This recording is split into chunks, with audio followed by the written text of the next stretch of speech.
Potential trade with the Houston Rockets could net Miami a young, talented star on the rise, but is it worth the deal? We'll grade that trade and ask what kind of team the Heat would consider building around their future centerpiece, Bam Adebayo. Plus, the latest on Lauri Markkanen and much more on today's episode of Locked On Heat.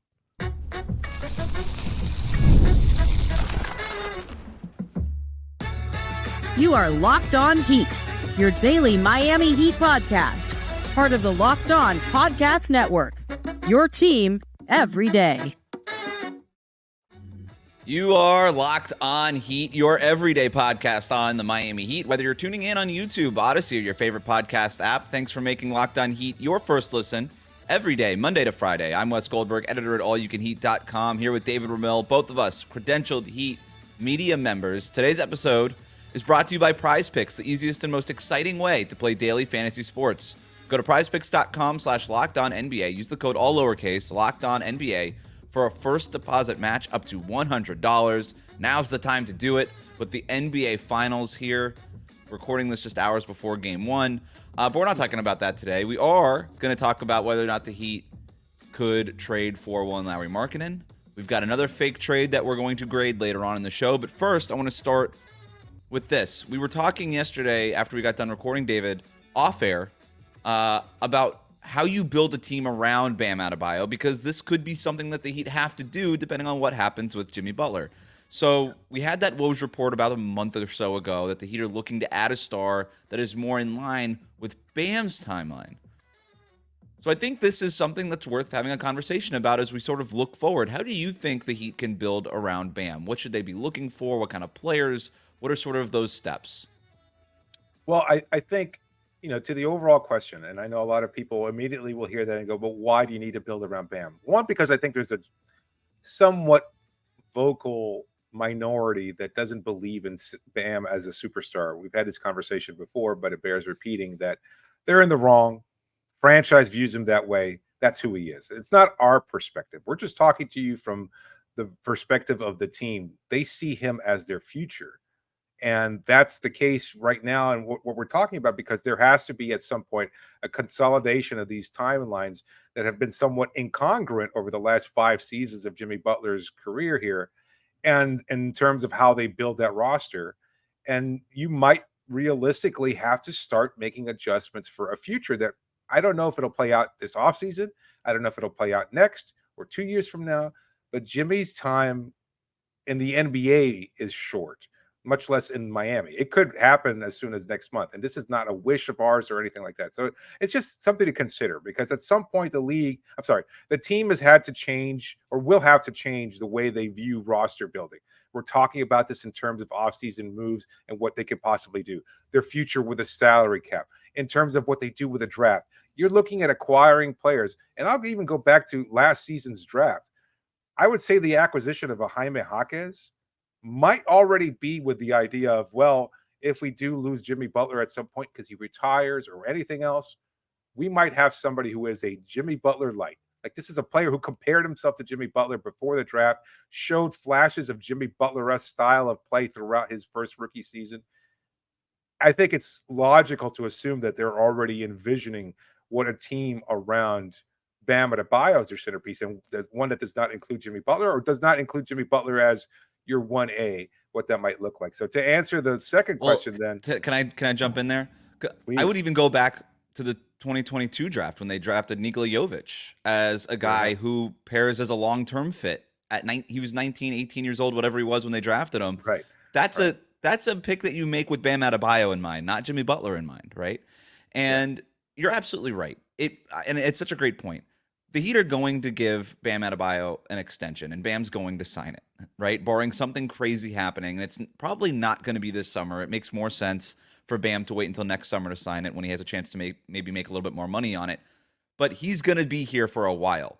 And we don't know how long Jimmy Butler, but even if Jimmy Butler does finish his career and retire as a member of the Miami Heat, he's going into his age 35-year-old season.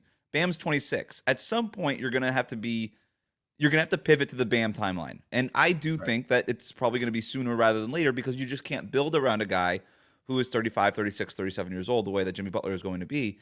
And this team views Bam, as you said, a franchise player. Now, that doesn't mean he's the number one player on the team. That's not the same thing. He is a building block. He is a franchise anchor. He is somebody you are building around. I think as we're going to get to, I think you and I agree, he can't be the number one scorer on that offense. He can't be he's probably not even good if you're trying to win a championship, probably not even the best player on that team. But not in today's league. Not in today's league. Function. Yeah. But he's still the guy that you're building around and with, if that makes sense. So absolutely. Let's move on. So what kind of complementary pieces, how do you think a team with Bam, or let's put it before we get to complementary, how do you think a team with Bam should play as a building block? I don't think you have to change much in terms of the approach. Like, I think it's still going to be, at this point, a little bit more fast paced. I think a lot more movement off ball, I think benefits a passer like Bam. And I think as such, you would probably want to surround him with guys like you mentioned in terms of what Miami's looking for in the draft. People that can put the ball down, that can create shots for others, and can swing the ball efficiently. Jimmy's certainly that. But the thing that I think is a little different is that you're going to try to surround Bam with more complementary shooters. And I think that's the approach, is to surround him with 4 tallish players, not necessarily a floor general, because I don't think that matters as much. I don't think the Heat thinks it matters as much. And I think we see that around the league. Like Nikola Jokic is the team's point guard, really, and he's 7 foot, whatever. And so I think you can build a team around equal number of ball handlers out on the floor. Could include Jovic, could include Hawkes, and then complementing those 3 players, at the very least, 2 similarly sized wings and ball handlers that can shoot with accuracy and consistently. I think you're right. Difference maker. You want to play fast. I think you want to play faster. You hit the nail on the head. I think Bam is leaving points on the table just because of how slow the Heat tend to play, and it's not necessarily his fault. But if you had more of a run and gun offense, how many times he was able to do in transition? Yeah. What he could do in transition as a runner would be awesome. But this team does just play slow in this Jimmy Butler centric offense, and so that's part of it. And then you ask yourself, all right, what are the things that he does not bring to the table? Well, he doesn't bring positional size if he's playing center. And I still think that the best version of this team, the best lineups for this team, is Bam at center, Bam at the 5, with spacing, with switchability, with all those things. Even though I do think that there's a good argument to be made that you should move Bam to the 4 for portions of the game, but I don't think he's a full-time power forward either. So I think because you're not getting positional size at that center spot, then you want positional size at every position, if not almost every position. And so to your point, yes, taller, longer players. And then because Bam, I know that he started to shoot the 3 a little bit, but we are very far away from him becoming Brook Lopez from 3-point range or Karl-Anthony Towns. It's not going to be a 5-out offense anytime soon. And if it is, great.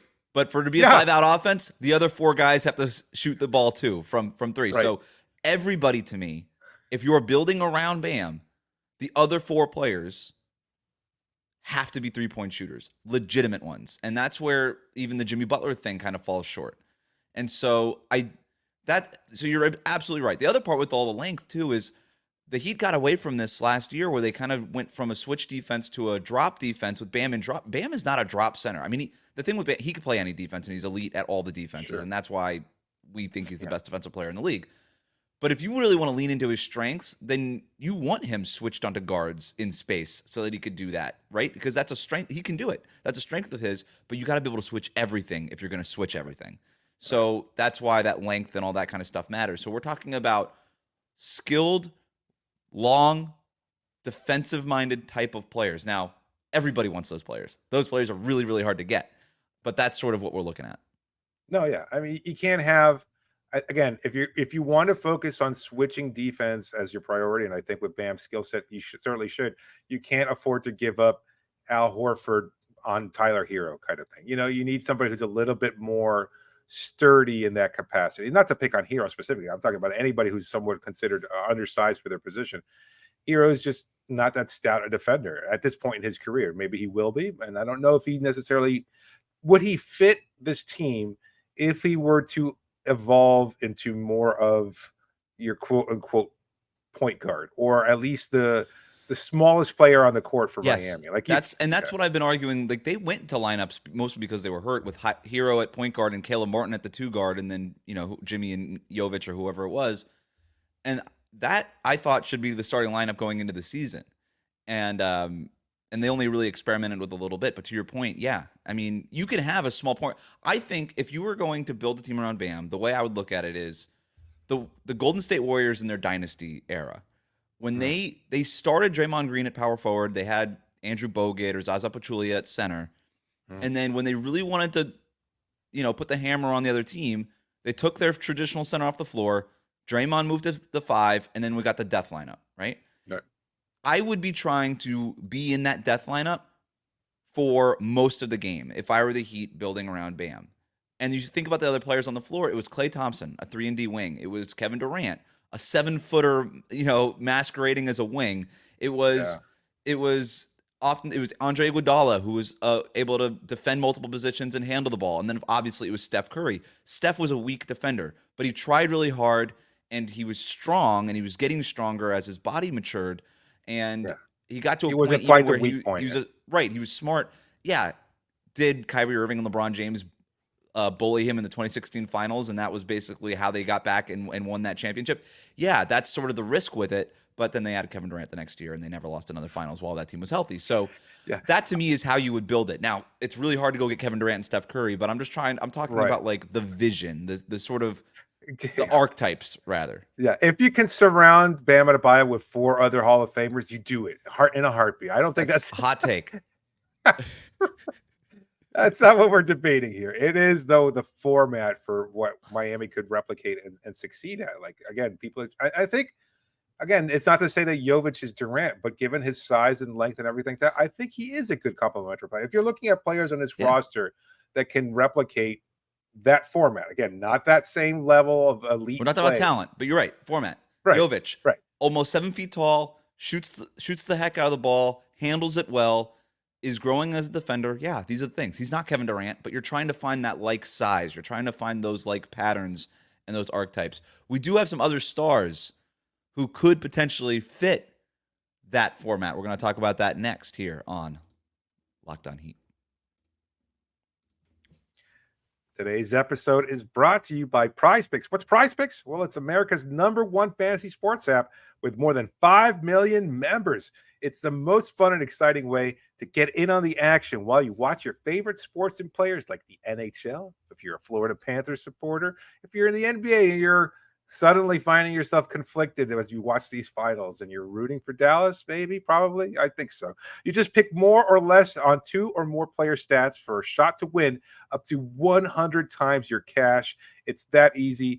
Listen, PrizePicks is very, very simple to play. You can make your entries very, very quickly. When the finals are over and the hoop action doesn't stop on PrizePicks, however, because women's basketball is just getting started with young stars like Caitlin Clark and Angel Reese looking to make names for themselves alongside like Brianna Stewart and Asia Wilson. You could win up to 100 times your cash watching them ball.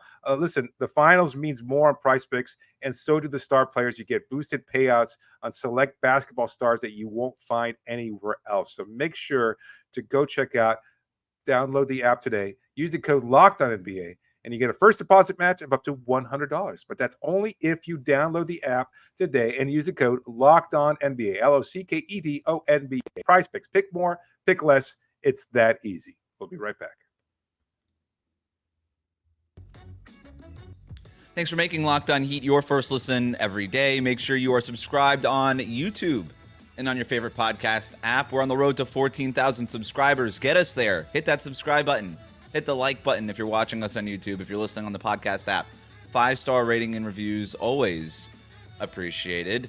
There was a report, David, the other day that if the Jazz were to listen to offers for Lauri Markkanen, that he would be a quote-unquote dream target for the Heat and the Lakers. We've spent a lot of time talking about Donovan Mitchell, but we don't know what's going to happen there. He could sign the extension. We still have no idea. If he doesn't end up being an option, what do you think about the Heat going all in for Markkanen? I don't know what all in represents necessarily, but I think making him a target certainly makes a lot of sense in reference to what we were just talking about. Like Markkanen is that type of player. He is the guy who can space the floor. He's 7 feet tall. He does all the things that you want in terms of a player who's right at that point too. Like when you're looking at potential trade targets, you're looking for a young guy who can fit Bam's timeline. Markkanen certainly that, but also a guy who needs something more. He needs to win. Right now, he's in a not great situation in Utah because they're not going to be doing a lot of immediate winning and certainly not title contending. He was a cast off in Chicago. He recently talked about that, like the idea of players that sign, are selected by a team and they just don't pan out, and then somehow their options for rebirth and resuscitation of their careers elsewhere. Well, we're seeing that with Markkanen. Like he turned into a very good, decent player in Cleveland, and then he wound up turning into a phenomenal player in Utah who checks off a lot of the boxes that you're looking for if you're the Miami Heat front office. So I think it's a great fit. 7 feet, 240 pounds, has played both forward positions for his career, has been experimented as a small ball center at times, but that's not necessarily his strong suit. But hey, luckily for him, if he's playing in Miami, he'll never have to do that because he'd be playing like next to Bam. Made the All-Star game a couple of years ago. He averaged 25.6 points per game that year. This past season, 23 points per game. Shot 40% from three on 8 3-point attempts per game. When we talk about Bam sort of experimenting with the 3-point shot, this guy is a 3-point shooter. There is no experimenting. He shoots the snot out of the ball. He's a knockdown 3-point shooter, and not just for his position. He's one of the better 3-point shooters in the NBA. And so when we talk about sort of bigger wings who sort of have those like wing balls, or bigger forwards who have those guard skills, that spacing, all that stuff, the way we were talking about Kevin Durant, that's Lauri Markkanen. And his situation in Utah is really interesting because he is an all-star. They got him in the Donovan Mitchell trade. He's 27 years old. He's making $18 million this coming season. And he's got the option to extend, and the Jazz have the option to extend him, but he's 27 years old. I'm not really sure where the Jazz are going, and they have to ask themselves, do we want to extend Lauri Markkanen and try to make a big push to put players around Lauri so that we can be competitive right now, or do we trade him because we're not really sure what our window is going to be, and we want to, obviously utilize this asset the way we want to do it. In case anybody needs any reminding, Danny Ainge is now in charge of the Utah Jazz. So he does tend to kind of wheel and deal and work in these sort of quarters. So I think Lauri Markkanen is a guy that every front office is going to be calling about. Danny Ainge will let it be known to the media that he has no interest in trading Lauri Markkanen, the same way he said he had no interest in trading Rudy Gobert and no interest in trading Donovan Mitchell, and then a month later turned around and traded Rudy Gobert and traded Donovan Mitchell. So I do believe that Lauri can be had at the right price. I don't know what that price is. There's this idea that the Jazz really love Tyler Hero. I'm not really sure where that came from. I don't know if that was reported. I don't know what it is. Either way, I think there was an initial interest from Ainge before the Heat selected him. I think he was still in Boston at that point in the draft. Okay, so this guy. So now the Jazz have Keontae George, who they really like. And I also think there's a race thing involved there. That the idea that Tyler would be a very popular player in Utah. Yes, I'm sure that's exactly how Danny Ainge operates. He's like, is he white? Yeah. Check. That's how I became a successful general manager. I don't care. I don't believe that the Jazz would just trade Tyler Hero for Lauri Markkanen. In other words, they've got Keontae George, they have Colin Sexton, they have guards that they like. I don't think that they'd be like, yeah, the 7-footer who can shoot and is a proven all-star, we're going to trade him for Tyler Hero at a position that we don't really need a lot there because we're not getting elite at that position. But Tyler Hero could be part of a bigger package, maybe a package that includes a Nikola Jovic, where it's like, hey, we have like 7-year younger Lauri Markkanen and Nikola Jovic right here. Maybe that's something that fits your window a little bit. You could do more of a reset. You get another asset, whether it's Tyler Hero or something else. And then we obviously include whatever picks, probably 2 or 3 first-round picks. I mean, like this guy is going to be in high demand. Lauri Markkanen is a player who does not need the ball, spaces the floor, can score 20 points per game sleeping, and he fits almost every roster in the league. Whatever you think the price of Lauri Markkanen is right now is going to be driven up if there's a bidding war.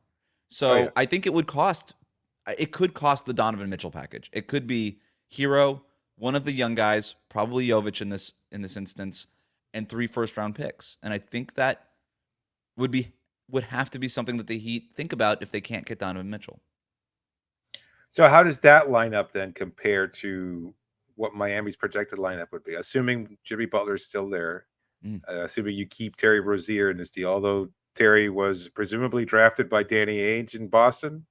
Mm. So maybe there's a link there. I don't know. Although he also might have been the one who traded him to Charlotte. So I don't know Yeah. how much that link actually means for So anything. I think it would be but, Rozier, Duncan, Robinson, assuming that you're trading Tyler Hero.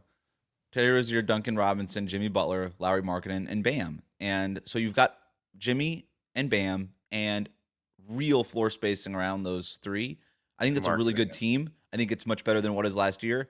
I don't think Lauri Markkanen is your number one scorer. That would be my issue. He's not a guy that you're running your offense through. He's more of a guy that you're running your offense to.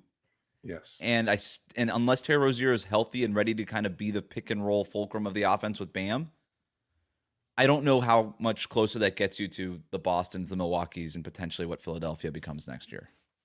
No, you probably still need another trade in order to get you to that point. Yeah. I don't know if that trade exists. You'd still have off the bench. You'd have what, Jaime, Kevin Love. Mm-hmm. That's about it, right? I mean, and then whatever other veterans they add this season, and then two-way players that you have currently on the roster, the draft picks. I mean, that's a good team. Like, there is a chance they could upset a Boston. But if you're talking about the last couple seasons not being the kind of success or the recipe that you want to continue to follow, because it banks too much on, being able to capitalize on somebody else's lack of health or something along those lines, you're not going to get out of the play-in tournament necessarily with that roster, especially, again, if you keep Jimmy on this team and knowing that he'll probably going to miss time. I like that team to get out of the play-in, but it could be a fifth, sixth seed. They would have to be healthier. I don't think this team was a play-in tournament team this past season if they weren't so banged up. No, you're right. And I agree there. And I do think that the Heat are generally always injured, but they were even more injured than they usually are this past season. So, no, but it doesn't, to your point, it does not answer the question of who's the number one scorer on this offense. You can't just look at the points per game stuff. You have to go beyond that. Who am I running the offense for? What is our identity on the offense? And if your identity on offense doesn't really change, because even if you get Markkanen, I don't think it changes all that much. I just think that you're replacing your okay shooters and your young players with a better version of that in Markkanen. I don't think you're changing much of your identity on offense. Whereas that's why you're going after a guy like Donovan Mitchell, because you could say with Donovan, here's the rock, the offense is yours. Pick and roll, do whatever you think you need to do, get the screen, get into isolation. That's our identity on offense now. With Lauri, I think he's not an offensive identity necessarily, so you would have to still find that in some way, as much of an upgrade that Markkanen might be. Now, is there a world where you can trade Jimmy Butler and get Lauri Markkanen and fast forward into the Bam timeline? We'll talk about that next year on Locked On Heat.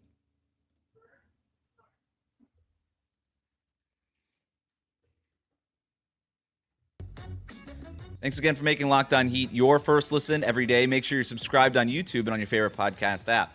So hypothetically, if the Heat are forced to trade Jimmy Butler because they don't want to sign the extension and Jimmy wants to go sign it somewhere else, they don't have the assets currently to get Lauri Markkanen and a Donovan Mitchell or something like that. But if they were to trade Jimmy, theoretically at least, you could double your asset base, essentially. And maybe you do somehow stumble upon the stuff that you need to go get. I don't think they would have enough to get Markkanen and Donovan Mitchell. That seems a little far-fetched to me.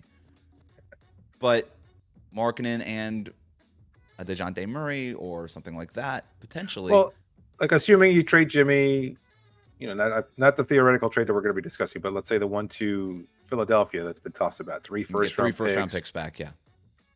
That plus whomever is left on the roster and whatever is left on the roster, I don't know if that's enough to facilitate both those trades. And knowing a guy like Ainge, he's probably, again, you're going to have to outbid whatever other suitors come calling.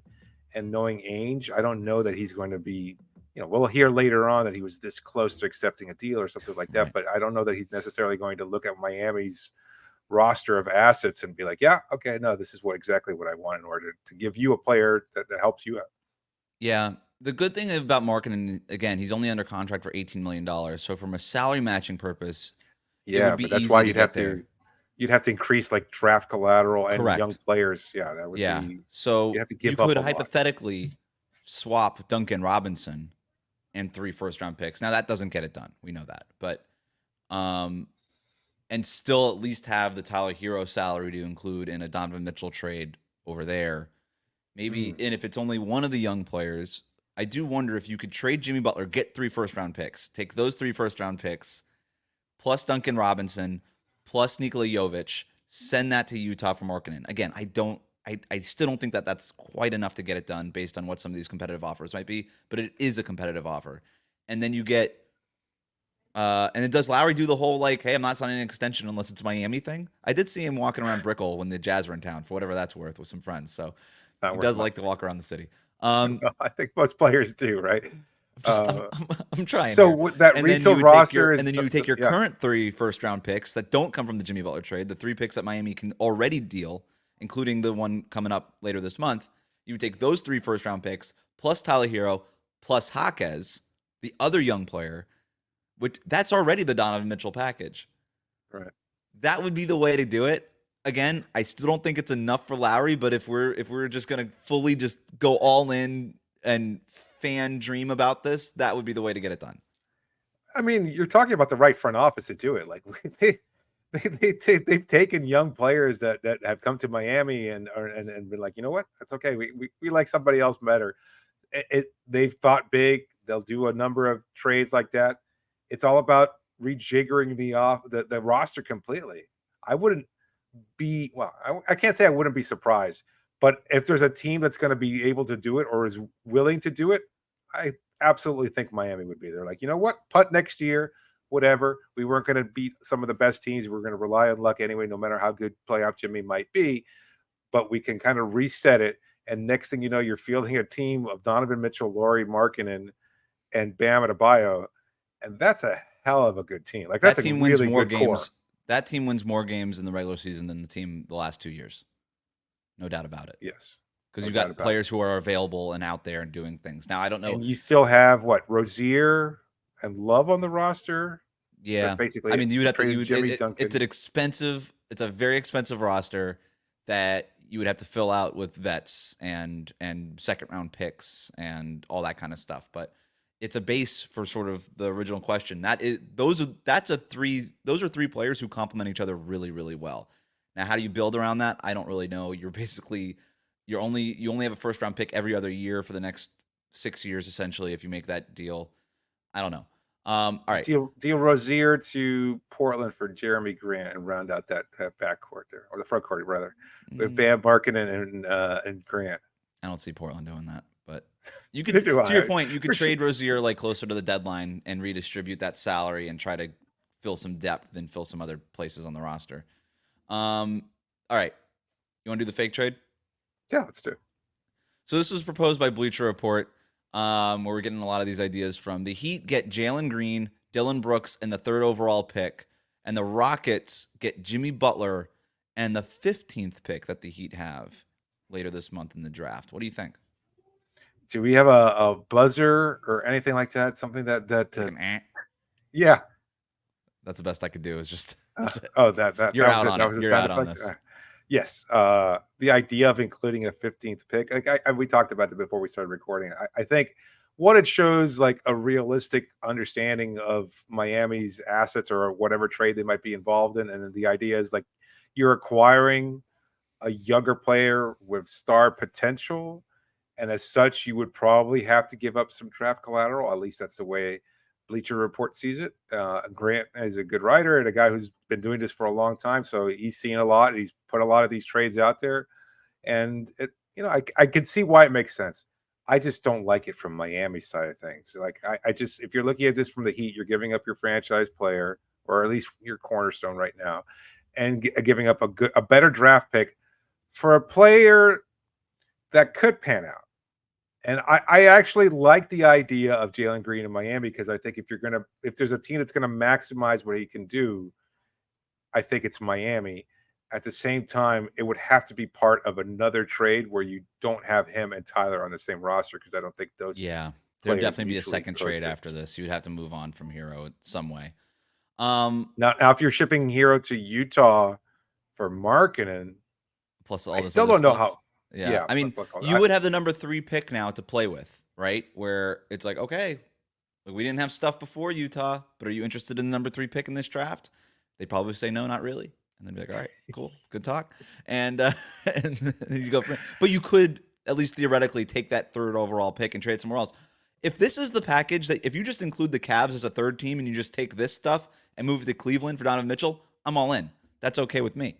Again, if you have to move on from Jimmy Butler, obviously the best case scenario is you have Jimmy, Mitchell, and Bam. But if Jimmy Butler is forced to get traded somewhere else and you're able to take this package and move it to Cleveland or to another team for a star, then that makes sense to me a little bit more.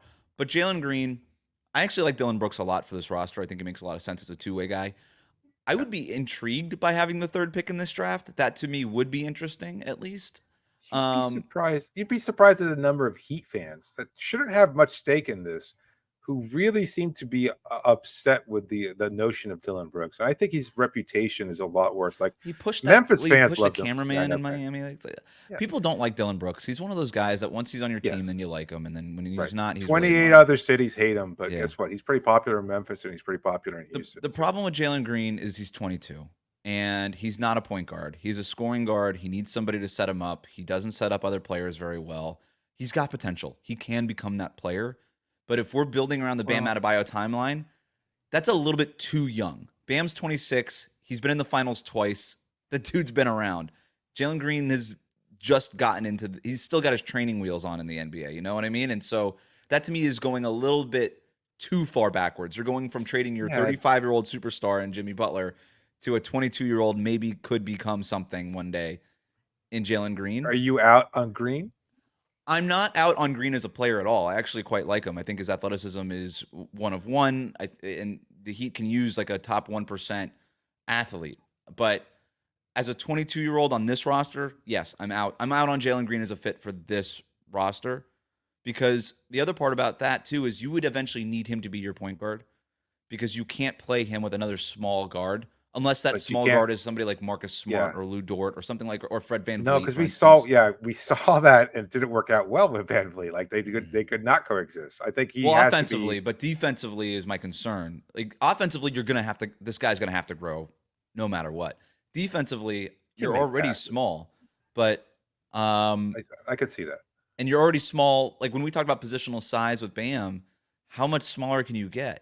Like if you did this trade, for instance, you would have what? Terry Rozier, Jaylen Green, Jaime Jaquez Jr., Nikola Jovic, and Bam. You're smaller than you were last year. Yeah. You know? So I don't know if that's necessarily the guy here. Can Jaylen Green and Bam Adebayo develop like a Sabonis, De'Aaron Fox, Jokic, Murray pick and roll chemistry? Perhaps. But man, the guy's 22. Like how long of this win?